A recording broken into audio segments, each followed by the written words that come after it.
Negative thoughts அப்படின்னாலே நம்ம என்ன நினைச்சுக்கிறோம்னா, அடுத்தவங்களுக்கு நம்ம ஒரு தவறுதலா நினைக்கிறது, இல்ல நம்மள நம்மளே இன்ஃபீரியரா நினைக்கிறது. நமக்கு நம்ம நல்லத மட்டும் தான் நினைச்சுக்கணும். அது நம்மளுக்கு வந்து பாசிட்டிவ் வைப்ஸ உண்டு பண்ணும். நேர்மறை ஆற்றல வந்து நம்மளுக்கு உண்டு பண்ணும்.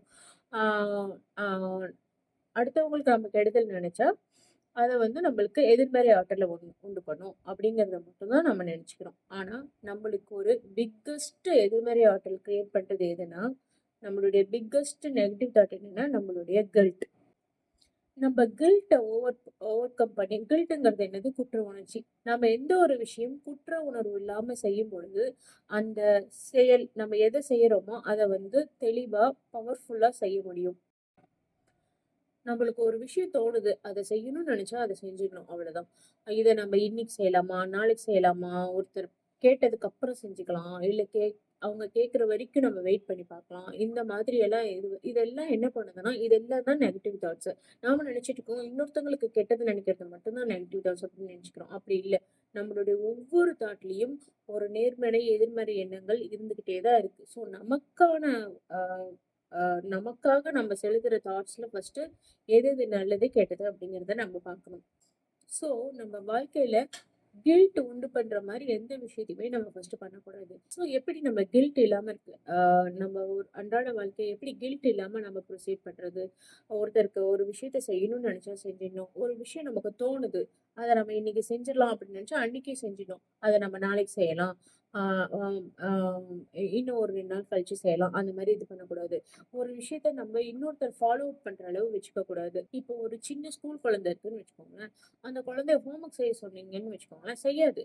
செய்யாமயே தான் சுத்திட்டு இருக்கும், விளையாடிட்டே இருக்கும்.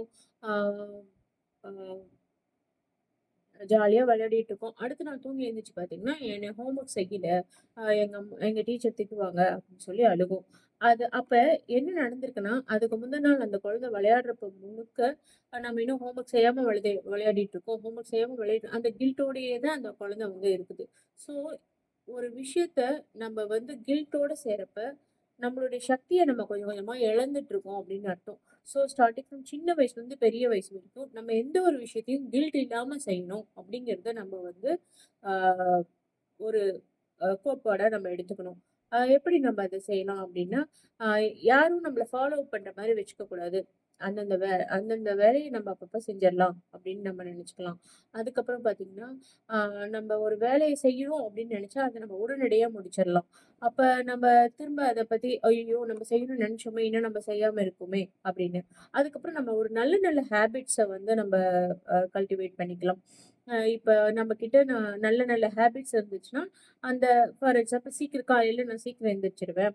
நான் எந்திரிச்சதுமே எக்ஸர்சைஸ் செய்வேன். அந்த மாரி நம்மளுடைய நம்ம பர்சனலி க்ரோ ஆகுற மாரி நல்ல நல்ல விஷயங்கள நம்ம செய்றப்ப, அப்ப வந்து கில்ட் இல்லாம நம்மளால இருக்க முடியும். ஆ இந்த மாதிரி நெறைய விஷயங்கள யோசிச்சு யோசிச்சு நம்மளுக்குள்ள கில்ட்டே இல்லாம இப்ப நம்ம வந்து ஒரு ஒரு நாள நம்ம செலுத்துறப்ப, நான் அந்த நாள எந்த ஒரு கில்ட் கான்ஷியஸ்னஸும் இல்லாம நான் அத ப்ரொசீட் பண்ணுவேன். அப்படின்னு சொல்லி, ஆ நம்மளே யோசிச்சு பார்த்தா அன்றாட வாழ்க்கையில யோசிக்க யோசிக்க நெறைய ஐடியாஸ் நமக்கு வரும். இதையெல்லாம் விட மிக மிக முக்கியமான விஷயம், எப்படி நம்பளுக்கு நம்ம கில்ட் இல்லாம வாழணும். அன்றாடத்த கில்ட் கான்ஷியஸ்னஸ் இல்லாம கழிக்கணும் அப்படின்னு நம்ம நினைக்கிறோமோ, அதே மாதிரி அடுத்தவங்களுக்கும் நம்ம அந்த கில்ட்ட கிரியேட் பண்ணிக்கிட்டே இருக்கக்கூடாது. "நீ இத செய்யல, அத செய்யல. நீ இப்படி பண்ணியிருக்கணும்னு நெனச்சேன். நீ தானே அத சொன்ன. நீ தானே இப்படி சொன்னன்னு" நம்ம வார்த்தைக்கு வார்த்தை அடுத்தவங்களுக்கு நம்ம எதெல்லாம் கில்ட் கிரியேட் பண்ணிட்டே இருக்கோமோ, அதுவும் நமக்கு எதிர்மறை ஆற்றலை தான் உண்டு உண்டு பண்ணும்.